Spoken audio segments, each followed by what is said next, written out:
Well, this week I'm delighted to introduce to you our grumpy old gits. They are Shirley Shelley. Hi, Shirley. Good morning to you. Good morning. Thank you for joining us. And Neil Watts. Hello, Neil. Good morning, Mark. Pleasure to be with you. Welcome both to the programme today. Shirley, you have done a lot of research for this slot today, I hear. Tell us what you've been doing. I did. Because I'm not really a grumpy old grit, I'm very upbeat. Yes, I know, yes. In finding things to moan about. So I text 24 of my friends and ask them for their grumpy old git suggestions. And they gave me 15, which you've chosen about 4. Yep. And mainly, because your radio station, I think, goes out maybe to the older generation, they were things coming back which affected the older generation or their standards in life. Well, it's very good that you did that research. I really appreciate that today, very much indeed. And you're right, we have whittled it down to 4. And Neil, you've also been doing a bit of research into what we should look at today. And we're going to start with you, actually, because you're concerned that we keep reinventing the wheel all the while. Well, yeah, it reminds me of some advice I got from an old head teacher when I first started. It was a chap called Bob Montgomery. Still around, who was the head of Stowmarket High School. And he said to me, Neil, if you stay in the same place for long enough, the world will come round and catch up with you.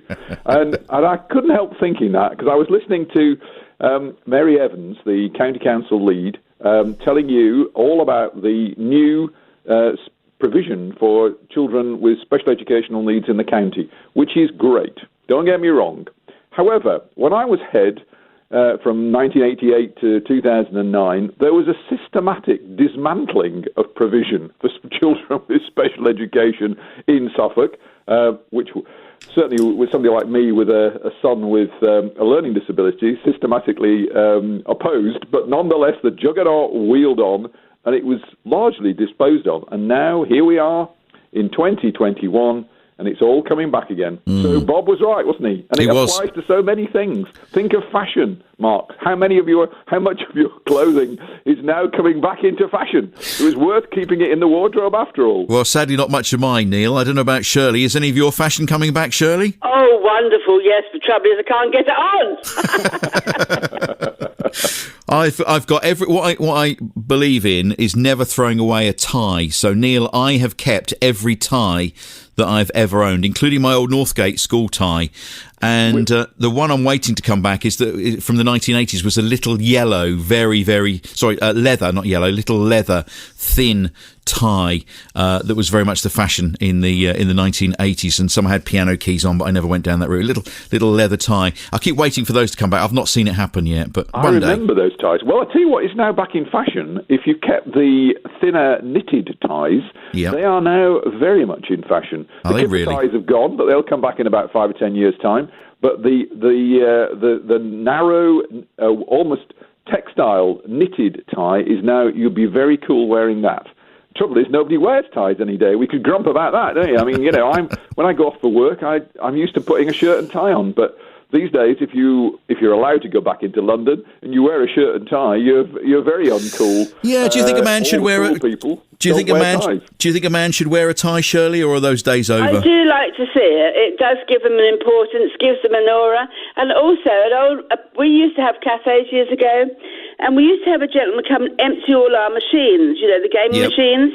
And he came in a double-breasted suit with the watch with a gold chain. And he looked immaculate. And I said to him one day, Horace, why do you come dressed up like that? And he said to me, Shirley, you never know who you're going to meet. And if you look good, you feel good. Well, that's where I've gone wrong. That's where I've gone wrong in my entire life. It was when I was forced, Neil Watts, former head teacher of Northgate in Ipswich, to wear a tie at school, and I've rebelled ever since. I never wore a tie when I got married. I had an open neck shirt. Shocking, isn't it, really? Can't bear it. Can't bear wearing a tie. You got married in America, didn't you? I did, yeah. Well, there you are then. It says it all. Thanks. Have you noticed things coming? What it is I used to get fed up with people telling me to do something when they didn't do it themselves. And if you're in charge of anything or leading something, and you say, basically do as I say, not as I do. So as far as I was concerned, if I was expecting children, staff to be smart, then I needed to be smart. And as as the man who was collecting the cash said, you never know who you might meet. And first impressions are important. So now look smart. You're okay if you're behind a microphone, Mark. We can't see you. No, that's good. That's very, very good. Shirley, do you see things coming round and round again? I remember when I was young, people used to talk about trams and trolley buses, and electricity was the way. And then, of course, we went into diesel and petrol for our buses. And now there's all this talk about, trams and trolley buses again, going back down to the sustainable electricity. So things do go round in circles. Well, I remember Victorians always said history repeats itself, and if you think about when I go cleaning to some of the very old houses, they've got these latches which are on the doors, and a little piece of wood which you put under the latch, yes, and it stops anyone coming in. And I thought to myself, my goodness me, some of those are coming back now, and it's so basic. Look at the things which we've done away with, and they're just coming back. Oh, new idea, lots of money, blah, blah, blah. And even last night, listen to this, I was watching Click. Well, that was early hours this morning, actually. Yes. And they were showing you how this man is a bit of an inventor and he's bored to be at home. And he's made this light switch on a piece of string, right? Yep. And he says what's happening is people are having all these Zoom calls, right? And at the end of the Zoom call, you press the button to say off, but you're not off and you're still on. And he said it's so embarrassing because so many people are being caught out. So he's made this light switch and you just pull it. Like you would in the olden days, and that switches it off. Wonderful. Yeah, you really have got to make sure you've exited the Zoom call before you say anything that you don't want other people to hear. Well, Very I haven't true. ever been on one, but I can imagine. Yeah. Very true. We were talking to a friend in Lanzarote last night, and we thought the signal had gone down, and we realised we couldn't see her, but she could still hear us. You've got to be very careful. You have indeed. And also, just going back to fashion before you move on, yes. I can remember coming home one day with a pair of shoes with squared toes. And I said, look, Mum, I've got the latest fashion. Square. Oh, dear, I used to have. I said, no, you didn't. You couldn't have. They're new. No, how could you? They're new. And I couldn't get it in my head at 16, 17 or wherever I was that could come round again. I couldn't comprehend that could come round again. And also, look at everyone now wearing a cap. Yep. Remember the caps my Yes. father used to wear? Oh, horrible things they wear. And now it's a fashion, isn't it? People wearing a cover. And I wondered whether or not the cravat will come back, because I always think that's very smart. Yeah, I've never quite coped with one of those. My predecessor hosting the breakfast show, Chris Opperman, was known as Captain Cravat because he would come in with a cravat on, But clearly, since I arrived, standards have dropped dramatically. He would come in here and present the breakfast show with a cravat on, looking very smart, as opposed to me in my jeans and my t-shirt. But hey ho, never mind. Perhaps one day I'll manage to sort one of those out. And let me bring you in with Shirley with one of your grizzles and grumps. And This is an interesting one, and it's quite relevant at the moment. Footballers spitting on the pitch. Well, I do appreciate that it is a rugged, robust sport, but I don't understand why they have to keep spitting, and you think to yourself, well, can't you just follow that? When I went to Singapore years ago, you were not allowed to spit in the street, and it did cross my mind, do Singapore footballers spit? That would be an interesting thing to find out, wouldn't it? It would indeed, yes. So you think there's no rhyme nor reason for doing it at all? You can just, swallow it. Well, I understand occasionally, I don't play football, so people will tell me I'm talking out the back of my backside, won't they? But, you don't often see a tennis player spit, or maybe a golfer, although perhaps you haven't got the camera on him all the time. I can imagine maybe a rugby man might have to do it occasionally because that is exceedingly physical sport, But why can't, and why do they keep cuddling each other when they score a goal? Why can't they just do a high five or something? Or an elbow bump. Now. Yeah, they're not supposed to sort of do the cuddling and the celebrations that they're doing now because of the COVID regulations. They're meant to be setting a bit of an example, but they are exuberant after a goal goes in. It's such a rarity at Ipswich Town. You can understand perhaps why they do it now. I don't mind having a cuddle in Ipswich Town if they got a goal. But what do you think, Neil? I played football, and I don't think I ever spit. To be honest, I'm not. It's almost a habit. It's quite interesting. My wife Sadie would agree absolutely with Shirley. She gets really cross when and now in particular. You must have played football, Mark. I don't think I ever spat around the pitch. The next time you could be diving into it. So I must confess, I agree with Shirley. I've never seen why it was necessary. It's almost a habit. And I also agree with you, Mark. Luke Matheson, who I know extremely well, should have played last night. But we're diverting away from trying to keep away from football today. Yeah. What? You were a head teacher, Neil. Was it something that tried to get the kids not to do? We tend to follow their heroes on the telly, don't they? Yeah, I don't think I've seen it much in schoolboy football, to be honest. We used to have a major problem with chewing gum, believe it or not. And it always amazes me, the streets of Ipswich, where they used to go around blasting, Shirley's trade, really, blasting off the chewing gum off the streets of Ipswich. And it was a huge amount. I don't remember seeing it in schoolboy football. And increasingly, as they got older, they would start playing in the minor leagues, the non-leagues, the good players, of course. We had one or two quite a few, actually, who went on to play for Ipswich Town at various levels. I don't remember it, and I hated it. So I'll tell you what, Shirley, when we take over the Grumpy Old Gits political party, we will make it. You'll be my sports minister, and we will make sure that every footballer carries a handkerchief onto the pitch. Just going back to that chewing gum, which Neil just mentioned. When I went on a holiday once, we stopped at a little tiny island called Catalina. And it was wonderful. You could only get there either by helicopter or by boat. And guess what? Who owned the island? The man who owned Wrigley's chewing gum. Oh, really? That tells you a story, hey? Yes. Was there any spat on the ground? No, that was an immaculate island. Obviously, only the rich and wealthy went there. I don't know how I got there. That's why you were there, isn't it? Crikey, yeah. I think the thing that I understand sometimes that footballers need to get rid of, the liquid, the mucus and stuff. Yes, but it's when you see what really I go ew when I see it is when someone will hold one side of their nose. Oh God. And blow the other side, and then hold the other side of their nose and blow the other side out, just clearing their nose. And you think, get a handkerchief. Just get a handkerchief. Well, that is extreme, isn't it? Yeah, get a hanky. They've got pockets in their shorts, haven't they? Let's look at something else here. And these surely have come from your 24 friends. We've reduced it down a little bit today to the pick of the bunch. I have got more than 24 friends. Well, save the others for next time. Check out Girls Talking at the Tills. Yes.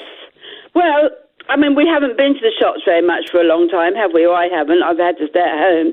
But I don't use those self-service things where you slide the barcode across, because I believe that people need jobs, and if you start using those, the people at the checkouts are not going to have a job, right? So I always go to those.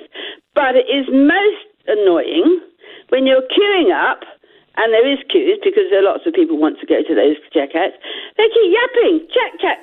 And I think, well, hold on, I haven't got all day, I really want to get on. And you don't like to say anything because years ago when the checkout people first started, if you recall, those items went across that till so quick, they weren't even sort of allowed to say hello, because they had to do so many in so many hours, I presume, right? And then I go to the German checkout ones, and you're putting your items on the counter, and off it goes, and this girl's talking, and you look up and you think, is she talking to me? Then you realise she's got this mouthpiece, and she's chatting away to somebody, and I think to myself, hold on here, where's customer service? You choose it, you pack it, you pay it, and with no eye contact whatsoever. Do you feel better for that? This is from the lady who introduced Shirley as a legend, as a bright person, but by Jove, she's doing a good job this morning, being a grumpy old git. What do you think about that, Neil? When you go into a shop, and it's difficult sometimes. Serving the general public is a nightmare. Actually, customer facing is a nightmare. There are some horrible people out there. Yeah. But, in fairness, it reminded me actually of an incident only this week.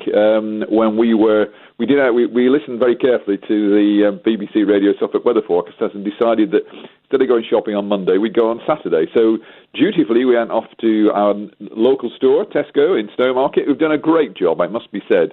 I've got the greatest admiration for shop floor workers and till people who've kept the show on the road, undoubtedly a greater risk than the majority of us. And there was one man in the whole of the store who didn't have a mask on. And you kept seeing him because you notice these things. Yes, now. you do, yeah. You don't know why he didn't have a mask on, but he didn't have a mask on. And lo and behold, he happened to be in front of us at the till. And there was one man who talked for quite a long time to the poor old till operator. Now, it's one thing not having a mask on. It's another thing entirely than having a long chat with the till operator. I thought he was just antisocial. So in that case, it wasn't the till operator. I felt sorry for her, frankly. It's why, and if you've got no mask on, then get in and get out.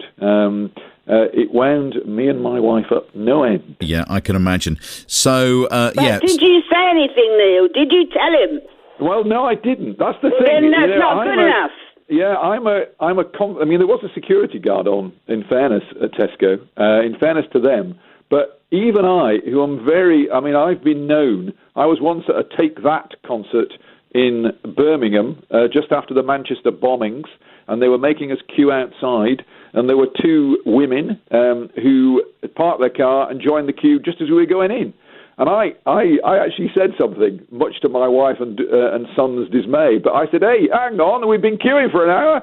Get back. And everybody else who'd been silent said, yeah, he's right. And they started arguing back. So normally, Shirley, I would say something. But there's something about the current crisis where you think, should I say something or not? It is difficult. I think, to be honest, people who have permission not to wear a mask should have some sort of lanyard or some sort of... Yes, there is one, Neil. There's a yellow one you hang around your neck. Yeah, well, this guy didn't have a yellow one on, I can tell you that. When you go somewhere and you're spending hard-earned cash, you do expect to be treated well. You do expect to, have an attentive member of staff looking after you. I mean, that's the basic of customer service, isn't it, really? Making sure that, anybody that comes in, you don't know who's coming in. They might be spending a penny, a pound or £100. You don't know. Treat them all the same, and it works really well. Over Christmas, I was collecting the Ipswich Town stickers, goodness knows why, out of the East Anglian Daily Times. It was good fun. So every day I was going along to my local store, various different stores actually, in fairness, handing over my stickers. And then there was a job lot of vouchers in the East Anglian Daily Times. So Kelly McCormack and I were collecting them. So I had a load of them. And I went in and handed them over and said, can I exchange these for the stickers, please?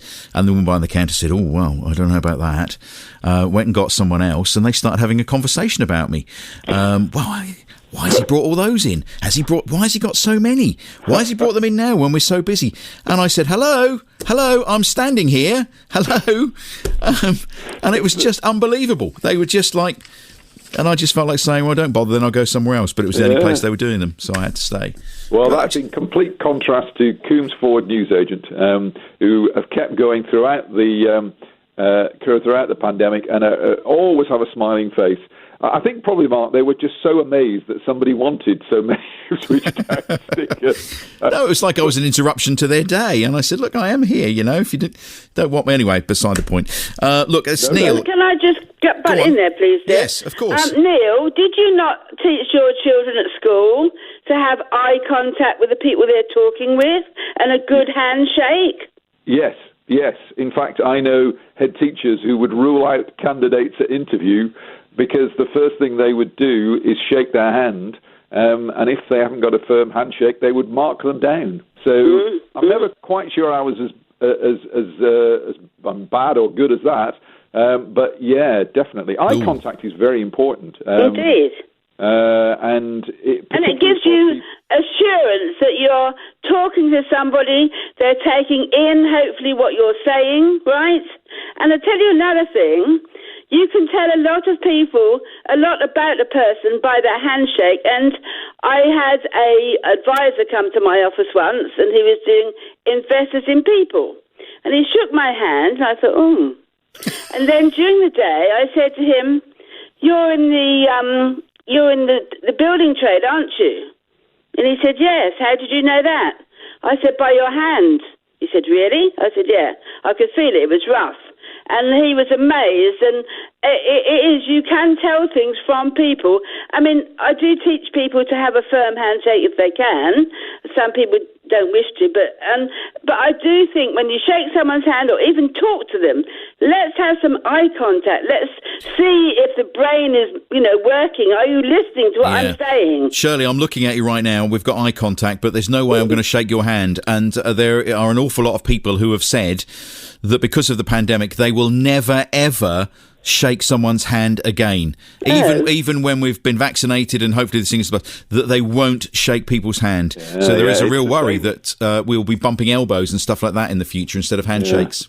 It's the same with kissing, Mark, which in fairness has grown in my lifetime. Yes. I mean, I only used to have a kiss me granny, and that was about it. But by the time, just before the pandemic arrived, you'd be kissing, one cheek, two cheeks, three cheeks. It became, you used to meet somebody and think, oh, should I? Should I not? How many? Is it one? Is it two? It reminds me when I first went to Belgium, because Sadie's family, or half of Sadie's family, her mum was Belgian nationality, a war bride. And we still have family in Antwerp, and we still go over there. And I used to drive up and think, now, how many times should I be kissing these people? Because over there, if it's family, it's three. Yeah, Luxembourg, it's three. And that was spreading over here. Now, I won't be sorry to see that go, frankly, because I never knew how many times, whether I should, whether I shouldn't, and how many times. Well, let's ask Shirley. Shirley, if I didn't know you, right, if we were, at a dinner party and, mutual friends had invited us and I knew the people that invite us and you were there for the first time and I kiss the host and shake the hand of the male host and then I shake the hand of your partner, would it be acceptable for me to come and kiss you straight away or should I shake your hand and wait until the end of the evening? If you came up to me to give me a kiss, I'll give you a snog.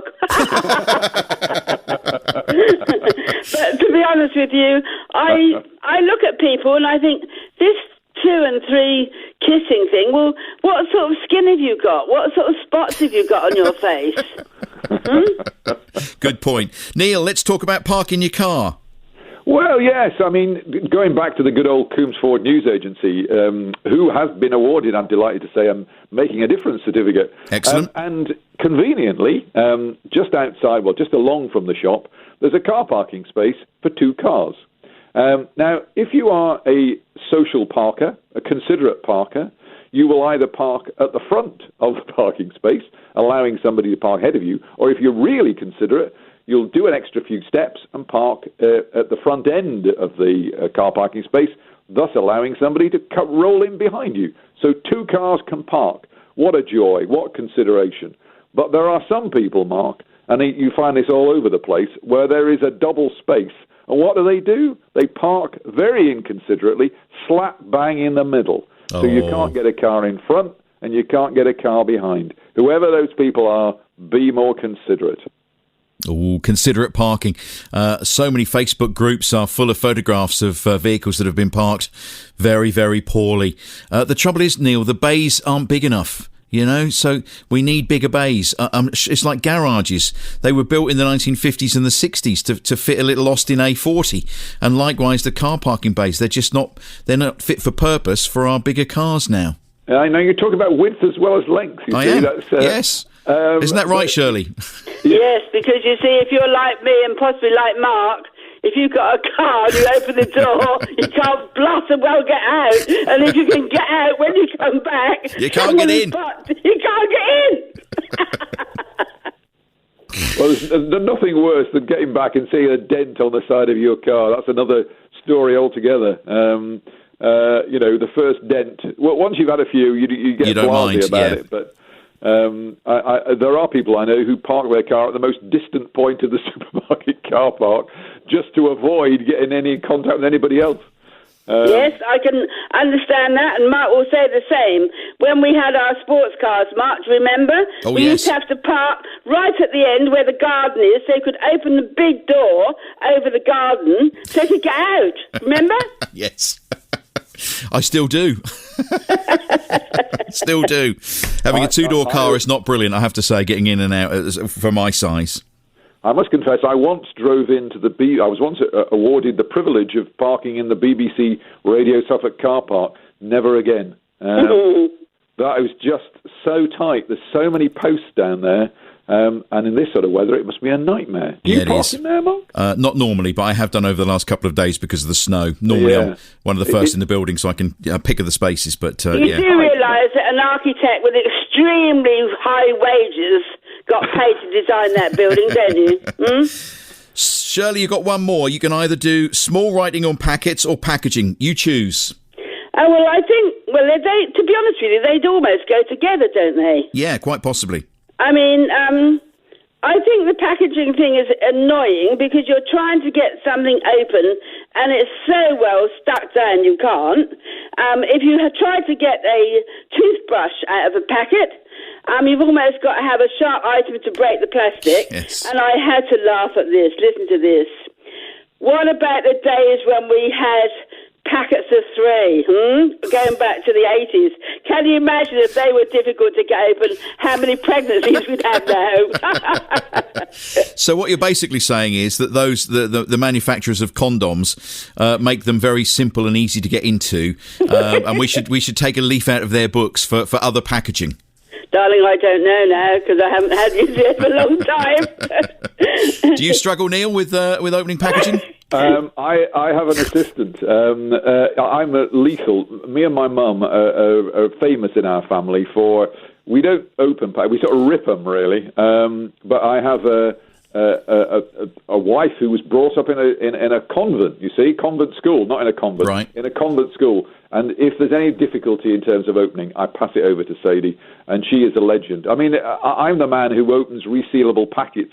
And they never reseal. You've never reseal. I'm with you on that one, yeah. But Sadie's really good and shows me. And if there's two ends, I mean, if there's two ends of a packet of biscuits, and I'll open it and then think, oh, I think I should have opened the other end. Or I find the tag that pulled. I must confess I resort to scissors. But even then, there's a danger I'll finish up in A&E. So if you've got a good assistant, Shirley, and you must have in your giant workforce, get somebody else to do it because they are a pain. You're right. Can I just offer one little gripe of mine? So when I'm getting to the age now where I have to have pills, and yes. We all have pills, and every time it really annoys me, and I try really hard when I open a new packet of pills to open it up the end where the inside leaflet is not folded over the pills, and every time I open a packet of pills, it's folded over the pills. I always seem to open at that end, and it annoys the heck out of me. And I just want it, so then I close that one up and then open the other end. All I could do is just take the leaflet out. I know, but it just is one of those things every time. You're absolutely right. I echo that completely. It's amazing. That happens to me as well. Yeah. What do? You look at the packet, both ends, and you think, now which end is? And the last one, I looked really carefully. I thought, it must be that end. Lo and behold, the folded paper. So you and I, Mark, are together. What they need is a big sign that says, open this end. Just an arrow. That's all we ask for, isn't it? Just a little arrow to help us out. Shirley, go on, Shirley. Particularly with medicine, isn't it, Mark? Yes, it is, yes. And going back to the small writing, on medicine packets as well, there's small writing. The only place I do not mind small writing being, and that's on my bathroom scales. And on that note, we will leave it there. Shirley, Neil Watts, thank you very much.